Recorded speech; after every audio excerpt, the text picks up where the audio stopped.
my channel. I am Sidharth Sahani. To all the class 10 students, today I'll teach you class 10 English chapter 3 Midnight Visitor. तो ये chapter नहीं है, एक short movie है, बहुत ही बढ़िया इंटरेस्टिंग सी कहानी है। ऐसा लगेगा जैसे कि कोई छोटी सी पिक्चर देख लियो तुमने। सस्पेंस, थ्रिल, बहुत कुछ है इसमें। होने क्या वाला है, यहाँ हम सीक्रेट एजेंट्स के बारे में पढ़ने वाले हैं।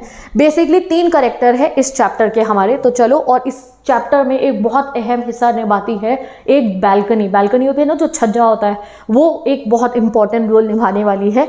तो चलो जानते हैं इस चैप्टर के कैरेक्टर्स को। तो मेन कैरेक्टर 3 है। एक है ऑजिबल, जो एक सीक्रेट एजेंट है। दूसरा कैरेक्टर है मैक्स, जो एक सीक्रेट एजेंट है।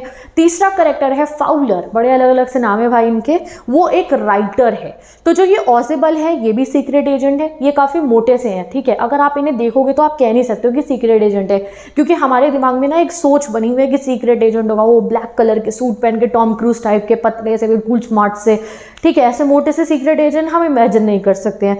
जो दूसरा जो मैक्स है वो है इस टाइप का, और जो फाउलर है जो एक राइटर है वो एक्चुअली में क्या है, वो ऑजिबल के साथ, ये जो मोटा वाला हमारे बोलना आप समझो कि जो ऐसे क्यूट से हमारे जो ये सीक्रेट एजेंट है उनके साथ में क्यों है, क्योंकि ये एक राइटर है तो इसको ना एक इंस्पिरेशन चाहिए कि वो एक तड़कती भड़कती कहानी लिखे।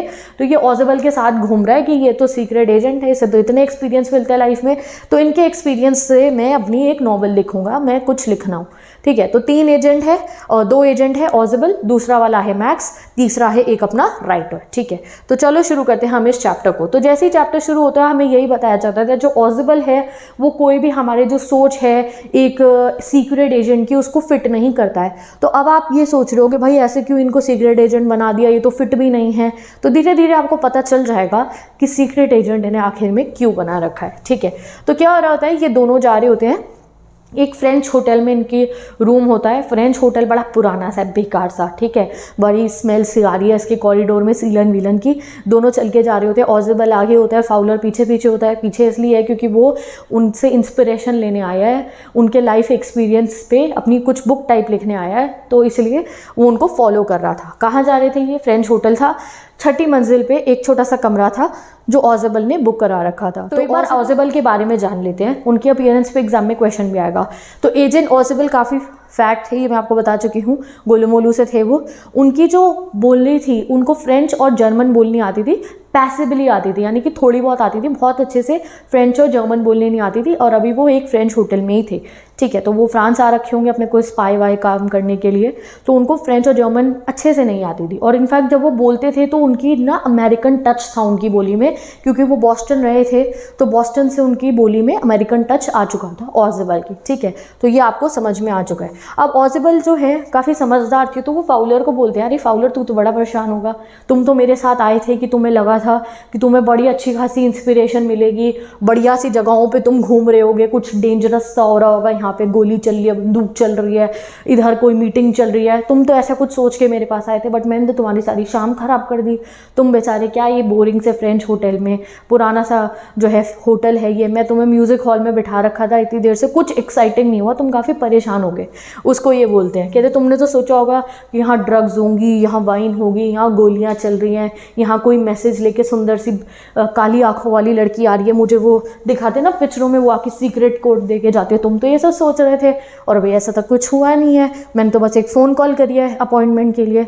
बट चलो कोई बात नहीं, रास्ते में जाते जाते ये बात कर रहे थे, इतने में वो अपने कमरे तक पहुंच जाते हैं। कहते कोई बात नहीं, आज तुम्हें कुछ तो एक्साइटिंग मिल जाएगा, क्योंकि आज जो है एक ऐसी रिपोर्ट मेरे हाथ लगने वाली है जो पूरी दुनिया की हिस्ट्री बदलने वाली है। बहुत सारे लोगों ने अपनी जान जोखिम में डाली है इस रिपोर्ट के लिए, तो डोंट वरी, कुछ तो एक्साइटिंग तुम्हें आज मिल ही जाएगा। इतने में वो अपने रूम पे पहुंच जाते हैं और रूम की लाइट खोलते हैं।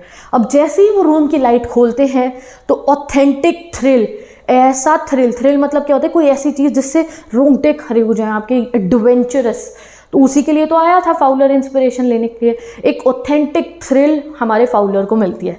जैसे ही लाइट खोलते हैं ऑजिबल, ठीक है, स्पाई हमारे ऑजिबल, तो वो देखते हैं कि उनके रूम में एक आदमी होता है गन पॉइंट पे ऐसे सामने। वो कौन था, दूसरा वाला एजेंट जिसका नाम था मैक्स। वो कोई और एजेंट था, और वो गन पॉइंट पे ऐसे सामने होता है। फाउलर डर गया, भाई ठीक है थोड़ा बहुत डेंजर चाहिए था, ये थोड़ी कोई मुझे ही बंदूक मारने गोली मारने आ जाए। तो सामने मैक्स होता है। अब यहाँ पे आप देखो फाउलर तो डर जाता है एकदम से कि भाई कोई मुझे गोली मारने आ गया। ऑसिबल बहुत लाइट, जैसे कुछ है ही नहीं, सामने किसी ने गोली तान दिया तुम्हें। मैक्स तुम क्या कर रहे हो यहाँ पे, उसको बोलते हैं मैक्स तुम क्या कर रहे हो यहाँ पे। वो उसको जानते थे, वो था मैक्स। मैक्स कैसा था दिखने में, लंबा सा था, ठीक है, वो पतला था, ऐसा नहीं था मोटा सा इनकी तरह, ऑजिबल जी की तरह। और वो थोड़ा सा ना फॉक्स टाइप के फीचर थे उसके, जैसे वो सुनियो नहीं है डोरेमोन वाला, लोमड़ी जैसा लगता है। तो जो मैक्स है उसके फीचर ऐसे थे, ऐसे वो गन पॉइंट पे रखता है। ऑजिबल जी कोई नहीं घबराते हैं उससे, और उसे कहते हैं तुम यहाँ, मुझे तो लग रहा था तुम बर्लिन में हो। बर्लिन का है, जर्मनी में है। तो वो कहता है कि हाँ मैं आज आया हूँ, सो दैट मेरे को वो जो रिपोर्ट है ना तुम्हारी जो आज आने वाली है वो मैं लेके जाऊँगा। तो बेसिकली कोई बहुत इंपॉर्टेंट रिपोर्ट है, 2 सीक्रेट एजेंट उसके पीछे हैं, ऑजिबल को वो मिलने वाली थी। तो ये जो मैक्स है ये किसी और तरफ का स्पाई होगा, ये वो रिपोर्ट लेने आ चुका है और ये कह रहा है कि या तो मुझे रिपोर्ट दे दो, नहीं तो मैं तुम्हें मार दूंगा। अब यहाँ पे आप सोचो कि ऑजिबल को डर जाना चाहिए था ना कि भाई ये मेरे से रिपोर्ट छीन के ले जाएगा, हमें मार देगा। ऑजिबल जी कोई नहीं डरते हैं। जब मैक्स कहता है कि मैं रिपोर्ट कर लेने आया हूँ, वो कहता है मैं वो जो मिसाइल वाली रिपोर्ट है, हमें बता भी दिया, कोई हो सकता है न्यूक्लियर वेपन मिसाइल, किसके ऊपर कोई रिपोर्ट आने वाली थी। तो वो बिल्कुल भी नहीं डरते ऑजिबल। इनफैक्ट क्या करते हैं, कमरे के अंदर एक आर्म चेयर पड़ी थी, कुर्सी पड़ी थी, उस पर जाके बैठते हैं और कहते हैं अब मैं ना इन होटल वालों को नहीं छोड़ने का। हद ही कर दी भैया इन्होंने तो। 2 महीने पहले इन्हें बोला था कि बैल्कनी का रास्ता बंद कर दो, 2 महीने पहले भी मेरे कमरे में कोई बैल्कनी से आ गया था, आज फिर तुम आ गए हो, ठीक है।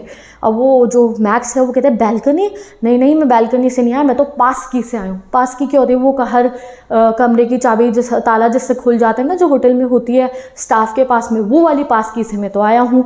अरे मुझे पता होता तुम्हारे कमरे में बैल्कनी है तो मैं तो बैल्कनी से आ जाता, मुझे इतनी दिक्कत हुई पास की ढूंढने में। तो ऑजिबल वहीं चेयर पे बैठे बैठे बोलते हैं अरे नहीं वो देखो वो जो सामने वाली विंडो है ना, वहाँ से बैल्कनी है। फाउलर भी देखता है कौन सी विंडो है। वो कमरे के अंदर एक विंडो थी, बहुत सिंपल विंडो लग रही थी, ऐसा नहीं लग रहा था उस विंडो को देख के कि उसके पीछे कोई बैल्कनी होगी, सिंपल सी विंडो थी। बट ऑजिबल कहते हैं कि ये देखो वो सामने वाली विंडो है ना, मेरी बैल्कनी है उसमें, मेरे से जो बराबर वाला कमरा है उसकी बैल्कनी मेरे इस रूम के बाहर तक एक्सटेंड हुई है। ये पहले ना पूरा एक अपार्टमेंट हुआ करता था। अब ऑजिबल जी को देखो कहाँ वो बंदूक तान के एक बंदा बैठा है, इन्हें क्या है, ये पूरा रूम का स्ट्रक्चर बता रहे हैं मैक्स को। वो कहते हैं ये पूरा ना एक अपार्टमेंट हुआ करता था, एक कमरे थे ये सारे, ये उधर वाले स्वीट की और मेरी बैल्कनी इकट्ठी जोड़ रखी है। उधर से तो दरवाज़ा है जाने का, मेरी विंडो से अगर कूदोगे तो वहाँ वाली बैल्कनी पूरी ऐसे आपस में जुड़ी हुई है, उसको समझाते हैं। तो वही मैक्स कहता है अरे पहले ही आ जाता मैं बैल्कनी से, मुझे पता होता तो, आई विश मुझे पता होता तो मैं बैल्कनी से आ जाता, ठीक है। तो वो पूरा उसको बोलते हैं और कहते हैं अब तो मैं होटल वालों को बोलूँगा, मैंने इतने समय पहले उन्हें बोला था कि मेरी बैल्कनी को बंद कर दो, पहले भी कोई आ गया था मेरे यहाँ पे। बस अब इतने में क्या होता है, जो मैक्स है अच्छा, क्या कहता है फाउलर को, अरे ऐसे गन पॉइंट पे, अरे तुम बैठ जाओ ना, अभी आधा घंटा है रिपोर्ट के आने में, तुम आराम से बैठ जाओ। तो ऑजिबल कहते हैं नो 31 मिनट्स है, अभी 31 मिनट्स लगेंगे रिपोर्ट को आने में। और मैक्स को कहते हैं मुझे समझ में नहीं आ रहा तुम्हारी कंपनी को, तुम लोगों को कैसे पता चलता कि ये वाली रिपोर्ट आने वाली है। तो मैक्स कहता है कि मैं ये सोच रहा हूँ कि तुम लोगों के हाथ कैसे लग गई ये वाली रिपोर्ट। तो दोनों स्पाई आपस में बात कर रहे हैं एंड इतने में ही क्या होता है, मैक्स डर जाता है। मैक्स कौन है, दूसरा वाला स्पाई, लोमड़ी वाला स्पाई, सुनियो जैसा वाला स्पाई जो गन पॉइंट पे रखा हुआ है उसने उन दोनों को, ठीक है। तो वो डर जाता है। क्यों डरता है, क्योंकि उसे नॉक नॉक सुनाई देती है दरवाजे पे, वो डर जाता है बहुत ज़्यादा। तो वो पूछता है ऑजिबल से, तो ऑजिबल बताते हैं कि पुलिस आई है, मैंने पहले से ही पुलिस को बुला रखा था क्योंकि मुझे पता था कि बहुत इंपॉर्टेंट रिपोर्ट है ये, तो कुछ एक्स्ट्रा प्रोटेक्शन की और सेफ्टी की ज़रूरत है, तो मैंने पुलिस को बुला रखा है। तो मैक्स पूछता है कि अब क्या करोगे तुम। तो ऑजिबल कहते हैं अगर मैं क्या करूं, दरवाज़ा तो खुला हुआ है, अगर तुम नहीं जाओगे या फिर अगर मैंने दरवाज़ा नहीं खोला तो वो अपने आप अंदर आ जाएंगे। इतने में मैक्स सोचता है भाई मैं क्या करूं, बाहर तो पुलिस है। तो मैक्स क्या करता है, मैक्स को याद आया यहाँ खिड़की है, तो मैक्स क्या करता है, उसको बोलता है ऑजिबल को कि मैं जा रहा हूँ बाहर बैल्कनी में वेट कर रहा हूँ, तुम पुलिस को भगाओ यहाँ से और मैं तुम्हें वहाँ से भी गन पॉइंट पे ही रखूँगा।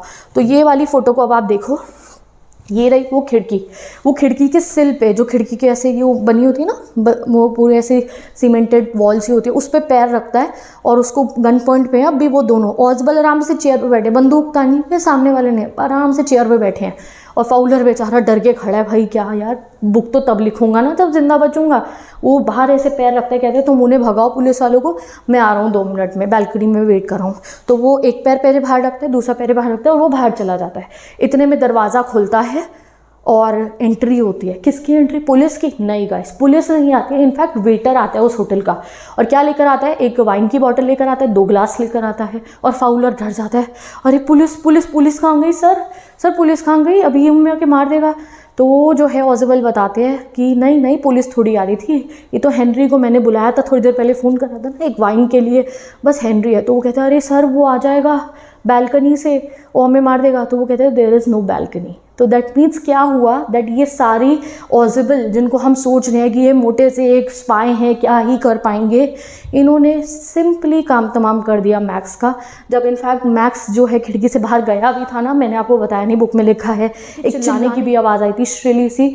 तो क्या हुआ था, मैक्स नीचे गिर चुका था और मर गया होगा ऑब्वियसली, क्योंकि 6ठी मंजिल थी वो, कोई भी बैल्कनी थी ही नहीं। उन्होंने ये सारा षड्यंत्र ही क्यों बनाया कि मैक्स को लगने लगे बाहर बैल्कनी है और वो वहाँ से बाहर कूद जाए। उनको वहाँ चेयर पर बैठते हुए सारा पता था कि थोड़ी देर बाद वेटर आएगा, तो मैं वेटर को ऐसे प्रिटेंड करूँगा कि पुलिस आई है। और यहाँ फाउलर बड़ा दंग रह जाता है कि कहाँ उसको बोला कि पुलिस आ रही है, कहाँ वेटर आ गया, और वो उन्हें कहता है कि भाई बैल्कनी वाला वापस आ जाए। तो वो कहते हैं कि बैल्कनी तो है ही नहीं। और यहाँ पे जो हमारे ऑज़ेबल जी हैं वो बीट कर देते हैं मैक्स को और हमारे सोच को भी, जो हम सोचते हैं कि हाँ भाई ये जो है सीक्रेट एजेंट नहीं हो सकते हैं। तो अपनी समझदारी से, अपनी बुद्धि से, देखो आप समझ चुके हो कि वो एक अमेजिंग स्पाई हैं, अमेजिंग सीक्रेट एजेंट है। तो अब तो चलो बहुत बढ़िया कहानी मिल ही गई है हमारे फाउलर को। तो विद दिस ये एंड होता है आपका chapter, and let's meet in the next video जहाँ पे हम पढ़ेंगे अपना नेक्स्ट चैप्टर। ऐसे ही मैं सारे चैप्टर्स पढ़ा रही हूँ क्लास 10 इंग्लिश के, so you can go and check out my channel.